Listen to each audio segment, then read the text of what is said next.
Howdy, I'm Barry Blanchard, Senior Mountain Guide with Yamnuska Mountain Adventures. Welcome to the Introduction to Mountaineering Course. So you'll have the best course if you're not residually tired after getting to Bow Hut. So think light. Light is right. Cut your toothbrush in half. Cut the labels out of your underwear. Leave the coffee table edition of War and Peace at home on the coffee table. To make it lighter the first day, all of this is going to be at Bow Hut for you. Your helmet, your harness, crampons, ice axe, ice screw, carabiners, slingage, the group gear of snow pickets and ropes, all up there for you, all to make our packs lighter the first day when we go to Bow Hut. There's an old mountaineering's adage that says, if you can't wear it or eat it, don't bring it. There's a fair amount of truth to that actually, and I'm an old mountaineer. So let me show you what I'm going to put in my pack to carry up to Bow Hut that first day. One of the most important pieces of gear for success on your intro course is your boots. And if you're just dipping your toe into mountaineering, don't know if it's for you, just want a taste of it, use our rental fleet, Scarpa, Mont Blanc boots, rent boots from us, probably the way to go. If you know you're going to commit to mountaineering and want to do more of it in the future, we advise buying a pair of boots. And the pair of boots that is right for you is the ones that fit your feet. So spend some time, try on different models, different manufacturers, get ones that don't give you any pressure points, don't give you any hot spots when you walk around the shop. These are the ones that I commonly use up on the Wapta, called a light mountaineering boot, and a little bit of a rocker in there makes it a little easier to walk. So when I leave the trailhead the first day, I'll have on my boots, a pair of wool mountaineering socks. I'll have a blister kit in the top of my pack. I never get blisters, but blisters can kind of end your course, not end it, but make it really, really tough. Foot pain is intense. So we want to dress any hot spot before it turns into a blister. So have a blister kit with your preference of blister treatment in the top of your pack so you can treat yourself. And if you start getting a hot spot, stop and dress it. Don't let it go into a blister. So, yeah, I'll have on a sun hat that provides protection for my ears, and then a light underwear shirt. I'm really big on sun shirts during the summer, protect myself from the sun. So I'll have this button-up sun shirt, and then I'll likely have a light insulated jacket on to leave the trailhead, take that off as I get hot. On my lower body, I'll have boxer shorts on. I'll bring maybe 2 or 3 pairs of boxers to change through the week. My guides pants over my boxers.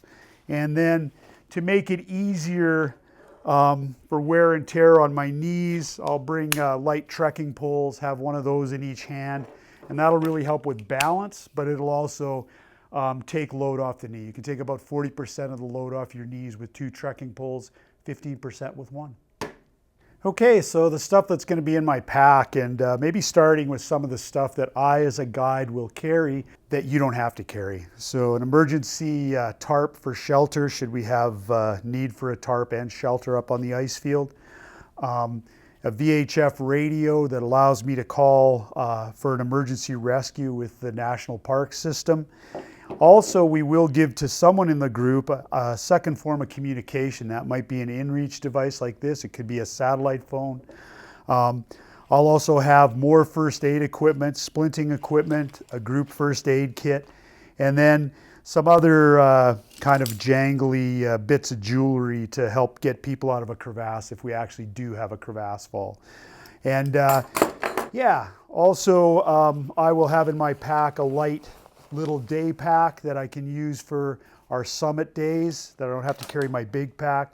And then moving down the line here, this is a tarp to cover my pack if it starts raining. This is my toothpaste and dental floss, toothbrush. And note that go to the travel section of the store and get the small stuff. Don't come to Bow Hut with a family-sized piece of toothpaste or tube of toothpaste. Go to the travel section, get the small stuff. Whatever you take, you have to carry. So making stuff as light as possible is going to make that first day that much more enjoyable for you. So yeah, if you have a cosmetics bag, go to the travel section and get the small cosmetics. Mosquito repellent, travel section, small thing of mosquito repellent. In the early part of the summer, they can be pretty ambitious. This is my sunscreen for the week. Very powerful sunscreen, 110, but I don't bring the big tube. I decant it into a little thing I can get my finger in and use on the day. Personal toiletry kit, if I have to do number 2 in the woods. Some repair equipment as a guide, an extra spare headlamp as a guide, spare lip screen, we're going to need that. Headlamp for the hut at night when it gets dark. I'll also have some spare batteries for that. The spare batteries also fit my GPS device. This is my compass. This is the map of the ice field that we're going to. I got my camera, taking some pictures while we're up there. I like to have a book, so I tried to take a little lighter book. This is one about writing memoir, which I do, so not everyone's interested in the art of time in memoir. A couple pairs of sunglasses, dark and light. You guys could probably have 1 set of sunglasses. Guide will take 2. Someone breaks sunglasses, we can keep them from getting snowblind. Water, I'll commonly carry a liter to a 1.5 liters of fluid for the day, often a thermos with tea in it, and then a water bag with some stuff in it. I like to have a wee dram at the end of the day, so I'll take up some good malt whiskey in this, and that'll be up there for me. So moving on to the clothing that I'll have in my pack that I probably won't have on my person as I walk up. I carry a light backpacking umbrella if it starts to rain. This is the only piece of gear that I have ever found that is truly waterproof and breathable, an umbrella. A toque, wool hat. I'll have a face protector neck tube deal. I'm going to have a pair of silk weight long underwear, and then a second pair of wool socks. The ones that aren't on my feet are probably drying somewhere. And this is a rain shell, and this is a wind shell. And both of those pieces of equipment go into a stow pocket that size. I'm going to have a vest, insulated vest, and then for putting over everything, if it gets quite cold, a puffy jacket.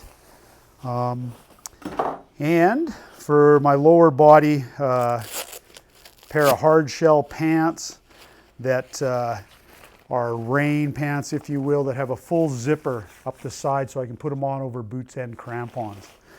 And then a couple sets of gloves, medium weight, winter type gloves, lightweight winter type gloves. I have a pair of shorts in case it gets really hot. I can put on trekking shorts and walk along. Small pair of gaiters to seal off the top of my boots so snow on the ice field can't get in the top of my boot. And for around the hut, flip-flops or a really light pair of slippers to wear around the hut. And then this is my sleeping bag. That's what's going to be in the bottom of my pack as I walk up there. This sleeping bag weighs a little over 1 pound, and it opens like a blanket. And it's not often cold in Bow Hut, but if I were to start to get cold, I can put on some of my clothing that I have up there anyways to add insulation to me at night. And yeah, you don't need a really big sleeping bag. That's the one I'm taking. So here's my pack packed. Everything that I'm not wearing on the first day inside this 45-liter pack. Most of you probably find 45 liters to be too small. We recommend 50 to 70 liters. But note, there's nothing on the outside of the pack. It's all inside of the pack. And there's no dead air spaces in the pack. Densely packed, no wasted space. Kind of tight like a sausage. That's the way you want your mountain pack to look. Tight like a sausage.